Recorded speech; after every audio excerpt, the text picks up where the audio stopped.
जय Hind defence lovers. आज की टॉप हेडलाइंस कुछ इस प्रकार है। आईएनएस अरिघाट से पहली बार लॉन्च की गई K4 मिसाइल निज़ाम में मजबूत कर रही है अपनी ड्रोन आर्मी को। आर्मी के सभी सोल्जर्स के लिए सोशल मीडिया की पॉलिसी के नए अपडेट्स। और इजिप्शियन एयरफोर्स चाहती है भारतीय वायुसेना की long range precision strike tactics को स्टडी करना।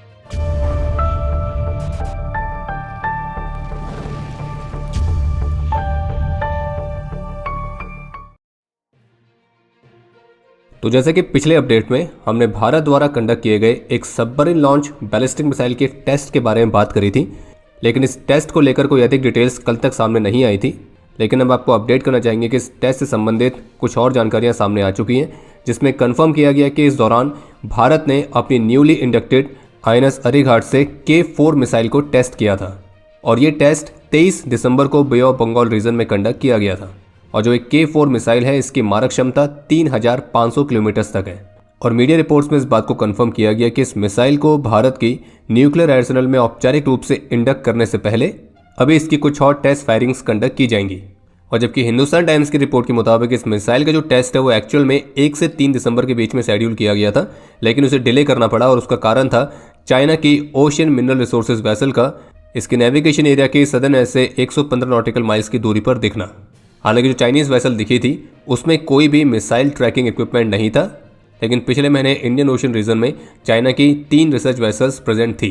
बाकी इस टेस्ट के अलावा जो भारत है वो अपनी तीसरी nuclear powered ballistic missile submarine, जिसका नाम है आईएनएस अरिधमन, तो उसे 2026 के पहले क्वार्टर तक औपचारिक रूप से कमीशन करने के लिए तैयार है। और वहीं इसी क्लास की जो चौथी और फाइनल सबमरीन होगी तो उसे इस दशक के अंत तक सर्विस में इंडक्ट किया जाएगा। और इस क्लास की जो अगली nuclear powered ballistic missile submarine होगी वो 10,000 टन तक की होगी, और वो अपने साथ और भी अधिक लॉन्ग रेंज की मिसाइल जैसे कि K5 तो उसको कैरी करेगी, जिसकी रेंज 5000 किलोमीटर तक है। और बाकी अभी जो K4 मिसाइल टेस्ट की गई है तो ये पहली बार था जब आईएनएस अरिघाट से ये मिसाइल को टेस्ट किया गया है। हालांकि ये जो K4 मिसाइल है वो पहले भी करीब 6 बार टेस्ट हो चुकी है, लेकिन पहले के अधिकतर टेस्ट में इस मिसाइल को फिक्स्ड अंडर वाटर पॉन्टून से लॉन्च किया गया था। तो पिछले अपडेट में हमने आपको पेंटागन की एक रिपोर्ट के बारे में बताया था, जिसमें इस बात को मेंशन किया गया था कि कैसे चीन एलएसी पर तनाव को कम करके उसका फायदा उठाकर भारत के साथ अपने बायलैटरल रिलेशन को बढ़ाना चाह रहा है, और भारत और अमेरिका के बढ़ते हुए रिलेशन को कम करना या उसे रोकना चाह रहा है। तो पेंटागन की इस रिपोर्ट के बाद इस पर चीन की तरफ से प्रतिक्रिया आई है, और जिसमें चीन ने अमेरिका पर आरोप लगाते हुए ये कहा है कि अमेरिका भारत और चीन के बीच इंप्रूव होते हुए टाइज में बाधा डालने का प्रयास कर रहा है। और चीन के विदेश मंत्रालय के प्रवक्ता का यह कहना है कि चीन की भारत के साथ रिलेशनशिप को लेकर जो अप्रोच है वो स्ट्रेटेजिक और लॉन्ग टर्म स्टैंड पॉइंट से आती है, और जो बॉर्डर इश्यूज का मामला है वो भारत और चीन के बीच का मामला है। और इसलिए चीन को इस बात से ऑब्जेक्शन है कि कोई भी तीसरी कंट्री इस इशू पर अपना कोई भी जजमेंट पास करे। हालांकि वो बात अलग है कि अमेरिका और चीन दोनों को ये समझना चाहिए कि भारत अपने पार्टनर्स खुद चूज करता है। और एक और इंटरेस्टिंग फैक्ट यह है कि ये दोनों ही देश ऐसे हैं जिन पर भरोसा करना सबसे बड़ी गलती है।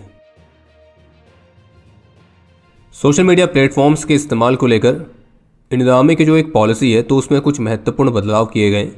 और मीडिया रिपोर्ट्स के मुताबिक अब से इस बदलाव के तहत आर्मी के सभी सोल्जर्स और ऑफिसर्स सोशल मीडिया प्लेटफॉर्म्स को केवल देखने या फिर मॉनिटरिंग पर्पस के लिए इस्तेमाल कर सकते हैं। बाकी इस पॉलिसी के अन्य सभी रूल्स, जैसे कि वो कुछ पोस्ट नहीं कर सकते हैं, लाइक नहीं कर सकते हैं और कॉमेंट नहीं कर सकते हैं, तो वो वैसे ही बने हुए हैं। और ये जो निर्देश हैं हर एक आर्मी यूनिट और डिपार्टमेंट को जारी किए गए हैं।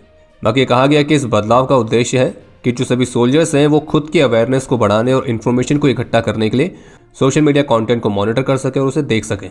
और इसका एक फ़ायदा ये भी है कि सोल्जर्स अपने सीनियर्स को किसी फेक या मिसलीडिंग पोस्ट के बारे में भी सूचना दे सकेंगे। इंडिया टुडे की रिपोर्ट के मुताबिक भारतीय सेना अपनी ड्रोन फोर्स को और भी मजबूत और इंटीग्रेट करने के लिए हर संभव प्रयास में लगी हुई है। और इसी प्रयास के हिस्से के तौर पर आर्मी के सभी आर्म्स और सर्विसेज में डेडिकेटेड ड्रोन यूनिट्स को भी स्थापित किया जा रहा है। और इसी के तहत करीब 19 मेजर मिलिट्री इंस्टीट्यूशंस में ड्रोन ट्रेनिंग सेंटर्स को भी स्थापित किया गया है, जिनमें IMA Dehradun, OTA, infantry school, school of artillery, तो इस तरह के सभी इंस्टीट्यूट्स आते हैं। और यहाँ पे जो ये ड्रोन ट्रेनिंग सेंटर्स को स्थापित किया जा रहा है तो ये इस बात को सुनिश्चित करेगा कि ऑफिसर लेवल से लेकर फील्ड फॉर्मेशंस तक ड्रोन्स की एक स्ट्रक्चर्ड ट्रेनिंग हो सके। और सोल्जर्स को nano drones, micro drones, small drones, medium class drones, इन सभी को इस्तेमाल करना सिखाया जाएगा। और आर्मी की योजना है हर एक कोर में 8,000 से 10,000 ड्रोन्स तक इंडक्ट करना, और जिसमें जोर है स्वदेशी ड्रोन्स पर ही। और इसी के साथ आर्मी ने उद्देश्य बनाया है कि 2027 तक सभी सोल्जर्स के पास एक बेसिक ड्रोन ऑपरेशंस की ट्रेनिंग हो। और बाकी जैसे कि पहले भी रिपोर्ट्स आई जिन्हें बताया गया था कि जो आर्मी है वो अब 3D प्रिंटेड ड्रोन्स की तरफ भी आगे बढ़ रही है। और एक आंकड़े के मुताबिक कोई इंटेंस कॉम्बैट में एक सिंगल आर्मी कोर को हर दिन कम से कम 1500 से 2000 ड्रोन्स की रिक्वायरमेंट पड़ सकती है। और इसी वजह से इतनी बड़ी रिक्वायरमेंट को पूरा करने के लिए अब से on site 3D printing setups भी बनाए जा रहे हैं, ताकि फील्ड्स पर ही 3D प्रिंटिंग की मदद से ड्रोन्स को बनाया जा सके और उन्हें रिपेयर भी किया जा सके। बाकी ऑपरेशन सिंदूर ने साबित कर ही दिया कि ड्रोन्स एक मॉडर्न वॉरफेयर में कितनी बड़ी भूमिका निभाते हैं। भारतीय वायुसेना प्रमुख air chief marshal AP Singh अपने इजिप्शियन काउंटरपार्ट के इनविटेशन पर इजिप्ट की ऑफिशियल विजिट पर है, जिसका प्रमुख उद्देश्य है इंडियन एयरफोर्स और इजिप्शियन एयरफोर्स के बीच कोऑपरेशन को और मजबूत करना। और उनकी इस विजिट के पहले दिन इजिप्शियन एयरफोर्स के ऑपरेशंस के बारे में इंडियन एयरफोर्स चीफ को ब्रीफ किया गया है। और भारतीय वायुसेना प्रमुख ने बैरीघाट एयरबेस को भी विजिट किया था। और इसी विजिट के हिस्से के तौर पर उन्होंने दूसरे दिन कायरो वेस्ट एयरबेस को विजिट किया था, जहां फाइटर वेपन्स स्कूल में ब्रीफिंग, सिमुलेटर कॉम्प्लेक्स में interaction, operation rooms, maintenance workshop का इंस्पेक्शन, स्टैटिक डिस्प्ले, ये सभी शामिल था। और क्या आप जानते हैं कि इजिप्ट भी भारत की तरह ही MiG-29, Rafale, Mirage 2000 twin fighters को भी ऑपरेट करता है।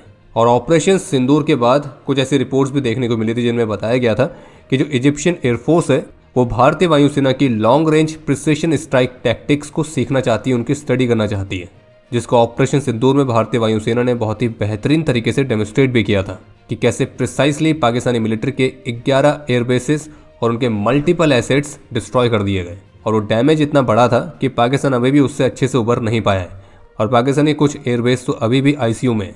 बाकी अब समय है आज के इतिहास का। आज के दिन 1955 में 3 असम राइफल्स के राइफलमैन दल बहादुर गुरुंग ने अपना सर्वोच्च बलिदान दिया था। और आपके लिए आज का प्रश्न है कि भारत की सबसे पहली न्यूक्लियर सबमरीन कौन से वर्ष में कमीशन की गई थी। और अब समय है आज के टॉप 3 कमेंट्स का, जो ये रहे आपकी स्क्रीन पर।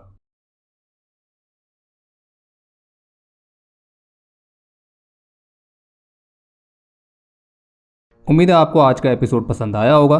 पसंद आया तो वीडियो को लाइक करना ना भूलें। आपके कोई भी सुझाव या सवाल हो तो उसके लिए कमेंट सेक्शन ओपन है। और अगर आप डिफेंस रिलेटेड और भी एक्सक्लूसिव कंटेंट में दिलचस्पी रखते हैं तो आज ही प्ले स्टोर से डिफेंस स्क्वाड की सुपर ऐप को डाउनलोड करना ना भूलें। और अगर आप चैनल पर पहली बार आए हैं तो squadron.in पे जाके हमारे नए डिज़ाइंस को भी चेकआउट जरूर करें। बाकी जल्द मिलेंगे नए एपिसोड के साथ। तब तक के लिए जय हिंद, जय भारत।